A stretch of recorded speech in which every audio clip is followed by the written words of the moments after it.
Bonjour Félitier. Match dimanche. On sait que généralement tu donnes du coup ton groupe samedi, mais est-ce que tu peux faire un point sur les blessés, les éventuels aussi retours de blessures cette semaine? Ben, au niveau des blessés, avec certitude, on aura l'absence de Isaac euh, par rapport à la blessure qui s'est occasionnée contre le Cercle. Et pour le reste, tout le monde est en bonne voie de retour. Je prendrai les décisions demain, bien évidemment, après le dernier entraînement. Mais voilà, les évolutions et d'Adem et de Jules sont très positives. Comment tu te sens voilà, à 2 jours de la fin de la phase classique? Tu l'as dit, ça a été une saison éprouvante.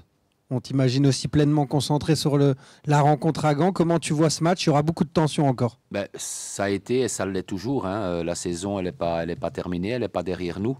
Et voilà, j'espère bien évidemment une issue favorable après le match de dimanche, parce que je pense que c'est vrai, c'est une saison, c'est pas une bonne saison, mais en même temps, le groupe n'a jamais manqué de volonté et j'espère qu'ils ils seront finalement récompensés dimanche soir, ne serait-ce que pour la mentalité, l'attitude et l'envie qu'ils ont toujours eu d'essayer de faire du mieux possible. Comment tu vois cette équipe de Gand qui a perdu beaucoup de joueurs importants au mercato précédent et qui a été déforcée, Elle a perdu beaucoup de joueurs importants, effectivement, mais je pense qu'il leur en reste beaucoup aussi qui sont toujours aussi importants, hein. Quand vous voyez le match qu'elle a fait contre l'Union la semaine dernière, je pense que ça reste une équipe avec de la qualité, une équipe cohérente et une équipe qui va tout donner, bien évidemment, pour essayer d'accéder à ces playoffs, hein. Donc on s'attend à un match hyper difficile, bien évidemment. ça sera quoi la clé de la rencontre? Se libérer malgré l'enjeu? Ben, je pense on répète ça toutes les semaines, hein, se libérer, bien évidemment, mais surtout, je pense être aussi bon qu'on l'a été dans nos 4 derniers matchs dans l'organisation et sur l'aspect défensif. Je pense que si on arrive à garder le zéro, ce serait déjà une bonne chose. Alors, ça ne veut pas dire qu'on va jouer devant notre rectangle, que mon intention, c'est de jouer devant notre rectangle, parce que c'est la meilleure des manières de donner la possibilité à l'adversaire, bien évidemment, de marquer. Mais en tout cas, on doit être conscient que si on garde le zéro, là, voilà, la partie, en tout cas pour nous, est gagnée.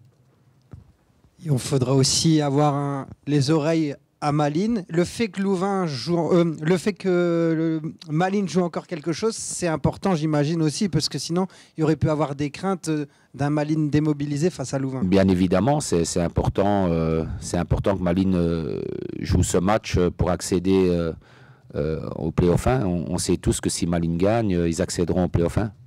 Et donc, voilà, je leur souhaite de faire un gros match, bien évidemment, et de gagner.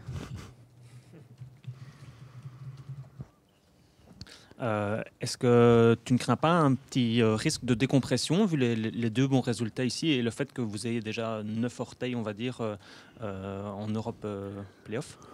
Ben, ça, c'est vous qui le dites qu'on a 9 orteils, hein. Moi, tant que mathématiquement, c'est pas fait, je veux que mes joueurs restent concentrés, concernés, avec une grosse envie. Et de faire un gros match, dimanche à Gand. On ne pense pas, moi je ne pense pas en tout cas au meilleur des scénarios. Je pense tout simplement à ce match qu'on doit jouer pour essayer de faire le meilleur résultat possible, d'abord pour nous, et puis on verra bien derrière ce qui se passera. Après, c'est sûr que je pense que ça sera le cas de pas mal de coachs, de pas mal de staff, où ils se tiendront au courant de ce qui se passe ailleurs, et ce sera mon cas aussi, mais le plus important, j'ai pas envie d'être déstabilisé ou en tout cas influencé par les résultats qui se passent ailleurs. Le plus important pour moi, c'est de bien coacher notre match de dimanche. Charleroi a obtenu de bons résultats à Gand sa dernière saison. Est-ce que ça, c'est justement une info que tu donnes aussi à ton groupe pour motiver Oui, ce sera une info qu'on leur donnera, bien évidemment. Psychologiquement, ça pourrait avoir un impact, je l'espère, hein. On sait qu'on est capable de réaliser des bonnes prestations là-bas. Voilà, j'espère que les joueurs reproduiront ce genre de prestations dimanche. Dans la saison qui a été éprouvante, Pierre-Yves l'a dit, c'est aussi le nouveau format de compétition qui fait que vous êtes dans la galère, on va dire. Bah, à quel point, selon toi, ce changement de formule avec ces playdowns, l'apparition de ces playdowns, vous a mis en difficulté cette saison? Bon, je confirme bien évidemment ce que Pierre-Yves a dit et ce que tu dis, mais moi aujourd'hui, j'ai pas envie de me lamenter sur la formule. Avant un match important comme on l'a dimanche, avant un week-end aussi important, j'ai juste envie de pousser mes joueurs à donner tout ce qu'ils ont et d'être conscient qu'on doit aller chercher au minimum un point à Gand. Après, la formule, elle est ce qu'elle est. C'est sûr que quand 4 équipes sont concernées par une descente éventuelle, les challenges sont différents, les oppositions sont différentes et au niveau du mental, ça joue aussi et c'est différent aussi. Hein van Azebroek est le coach le plus âgé de Pro League. Ouf. Et c'est toi juste après. Est-ce que c'est vraiment une source d'inspiration de voir le parcours d'Hen van Azebroek en Belgique? Alors ça veut dire que nous sommes les 2 sages de la division. Ben, bien sûr que c'est une inspiration. Je pense que Hein est quelqu'un qui a énormément de charisme et qui a toujours fait des bons résultats. Et en même temps, j'ai pas fini, parce que je te vois avec un air interrogatif, on a le même parcours. Il n'a pas réussi à Anderlecht, il n'a pas réussi à Genk. C'est un peu le même parcours que moi, donc j'espère que demain, dimanche, nos 2 âmes se rejoindront et qu'à la fin du match, on sera contents tous les 2.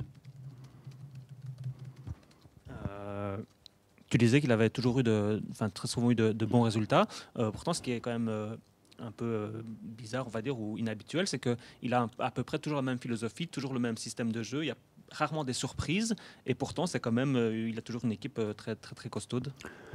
Bah oui, parce que je pense que dans le football moderne, il n'y a pas nécessairement, on n'a pas nécessairement besoin d'avoir de surprises. Hein. Manchester City joue dans le même système depuis que Guardiola est là, avec les mêmes animations.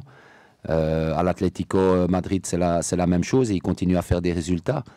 Quand on doit changer constamment, qu'on essaye de créer des surprises, qu'on doit changer de système constamment, c'est qu'on est à la recherche de quelque chose de meilleur peut-être. Et lui n'en a pas besoin puisque sa philosophie et son dispositif fonctionnent à merveille. La semaine dernière, tu as dit que tu avais pris 10 ans en un an. Pourtant, là, on sent même en conférence de presse que tu gardes une certaine fraîcheur et que tu n'es pas usé. Comment tu te sens après cette saison éprouvante, toi? C'est après les matchs où forcément c'est plus dur, mais là, on voit quand même que tu arrives à te régénérer pendant la semaine. J'essaie de tout faire pour ne pas subir ma passion. C'est ce qui est le plus important. Aujourd'hui, on est tous, et je le suis, dans une situation plus difficile. Je pense qu'on doit apprendre de situations comme ça, qu'on doit essayer de rester dans une énergie positive, même si ce n'est pas tous les jours facile. Hein. Je ne vais pas vous cacher que je ne suis pas frais tous les jours.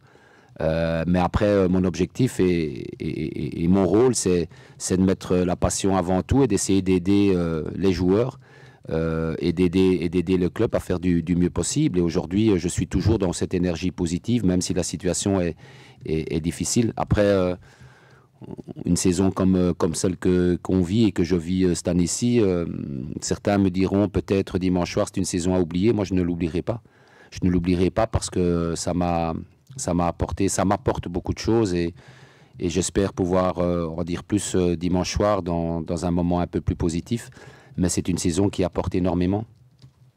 Donc, contrairement à ce que pourraient penser certains, tu n'es pas usé par ton métier d'entraîneur et tu souhaites continuer l'an prochain? Bien évidemment. Je ne sais pas d'où viennent cette théorie-là, d'où vient cette théorie-là ou ces informations-là. C'est pas une théorie, mais on pourrait entendre quand tu dis j'ai pris 10 ans en un an, certains pourraient faire des mais oui, mais quand je dis ça, je l'ai dit à un moment donné où je pensais avoir 48 ans. Et donc, en prenant 10 ans en un an, ça me fait 58. Donc, je suis encore bon pour continuer un peu. C'est pour ça que c'est important de rectifier et de préciser aussi. Voilà. On parle souvent de club amis entre Charleroi et la Gantoise. Est-ce que c'est juste au niveau des directions ou bien toi aussi avec le staff ou bien avec les joueurs? Est-ce que tu ressens comme ça une proximité? Moi, ce qui me concerne, j'ai pas de club ennemi. J'exerce ce métier-là tout d'abord parce que c'est du sport Et puis aussi parce que c'est mon métier qui me permet de gagner ma vie, bien évidemment. Mais au-delà de tout ça, je n'ai pas, j'ai pas envie d'avoir d'énergie négative contre qui que ce soit. Parce que tout adversaire est à respecter et toute direction adverse et tout coach sont à respecter. On fait tous la même chose. Et donc, je n'ai pas d'animosité contre qui que ce soit. Après, s'il y a des relations qui sont plus positives entre Charleroi et la Gantoise, je n'en sais rien, peut-être, tant mieux.